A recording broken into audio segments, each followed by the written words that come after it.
I'll never forget the way she looked at me, standing there on my own porch, acting like she owned the whole world. Like my life, my family's history, all of it was just a piece on her little HOA chessboard. You ever get that feeling when you know someone's about to change everything you thought was safe? Yeah, that happened. I'd just buried my grandfather the day before, still carrying the weight of saying goodbye, when Karen Whitfield stormed onto my ranch. Not a knock, not a hello, just a hurricane with a clipboard and a mean face. All, "You're selling this ranch, I don't care what you say. Never mind that my great-great-grandfather built this place before half the state even existed. Never mind the sweat, the memories, the promise I'd made over his old hands. None of that meant anything to her. She didn't know who she was dealing with, though. She thought I was just a sad guy in an old house. But here's the thing. You don't get to bulldoze over the Jensen family without a fight.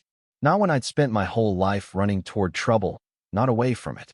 You owe $750,000 in fines, she snapped, like it was a traffic ticket, not a number that could wipe out a century and a half of blood and grit. She flashed a paper with some cheap-looking county seal, told me I was breaking every rule in her little Oakage Estates kingdom, and if I didn't pay up, I'd be out on my rear in a week. You know what I mean? Just unbelievable. So there I was, holding a piece of paper that said my family's ranch didn't belong to us anymore. My hands shook, but not from fear. I walked straight to my grandfather's old desk, opened those drawers he'd kept so neat.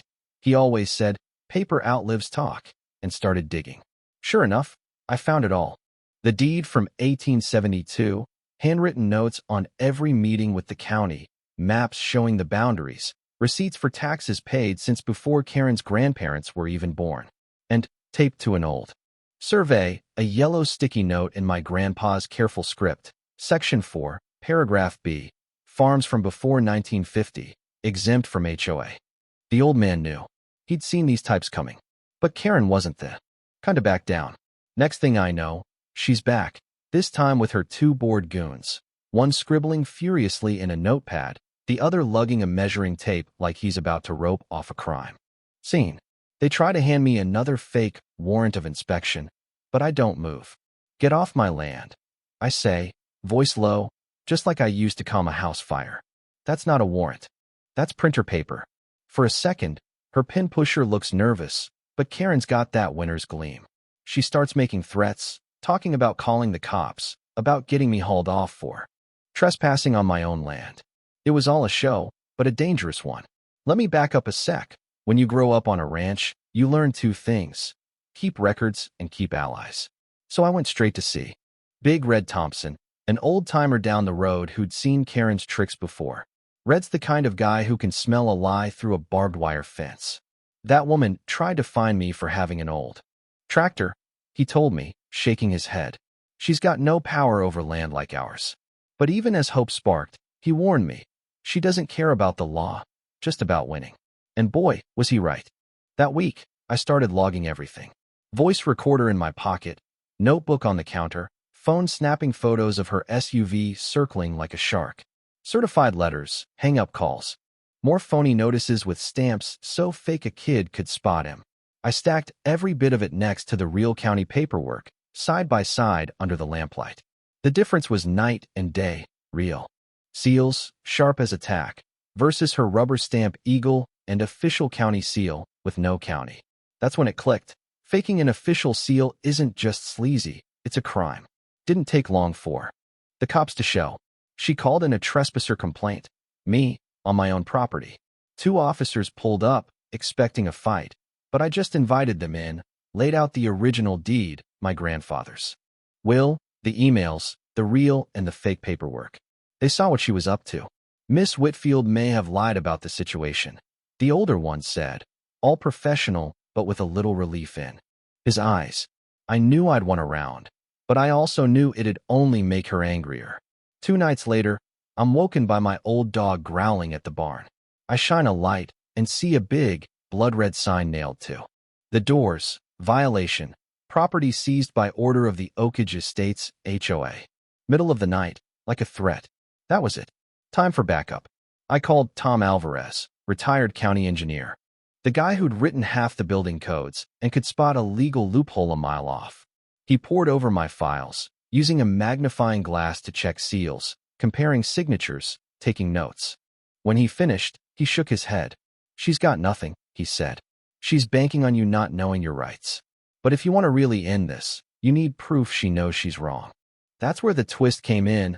A woman from the HOA committee, fed up with Karen, leaked us an email chain. There it was, in black and white. Karen plotting to harass me until I sold. Admitting she had no claim, but counting on pressure and fake fines. So I called a meeting. Red, Tom, the old families, even a couple from Oakage Estates tired of Karen's reign. I laid out the proof. They'd all been targets. Together, we decided it was time to stand up. Strength in numbers, you know? But Karen struck back hard. The next day, I find my bank account frozen. She'd filed a bogus claim to lock my money, hoping to starve me out. I almost broke then.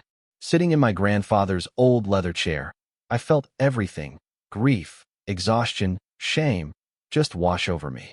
And as I hit rock bottom, she came to gloat, standing in the doorway all smug. "We'll be taking control soon. You'll be out by Christmas," she sneered. But you know, something inside me snapped back.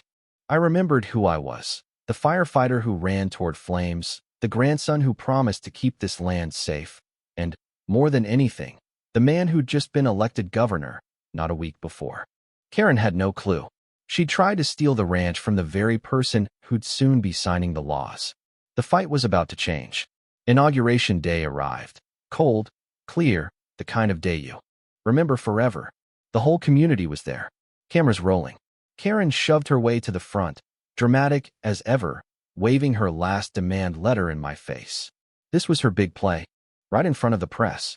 I just took the envelope, stepped to the microphone, and said, "My first act as governor is simple.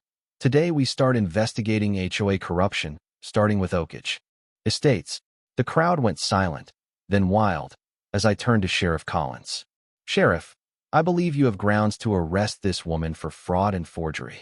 He clicked the cuffs on her right there. On the Capitol lawn, cameras flashing, Karen stunned silent for the first time in her life. 3 months later, the story was everywhere. Karen's arrest led to a full-blown investigation. The task force dug up years of scams, fake fines, phony notices, thousands stolen from vulnerable folks.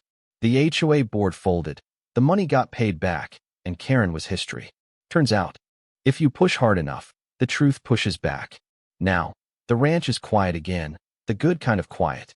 I patched the barn door, but kept the scarred boards as a reminder. The sign out front is new. Jensen Ranch. Built 1872. Still standing. Tonight, neighbors gather for a cookout, laughter echoing through the fields. No more fear, just community. And as the sun sets, I look at this land, my land, and think, justice doesn't come easy, but when folks stand together, it's unstoppable. So what do you think? Was I right to fight back the way I did? Ever tangled with an HOA or a bully like Karen? Drop your thoughts below.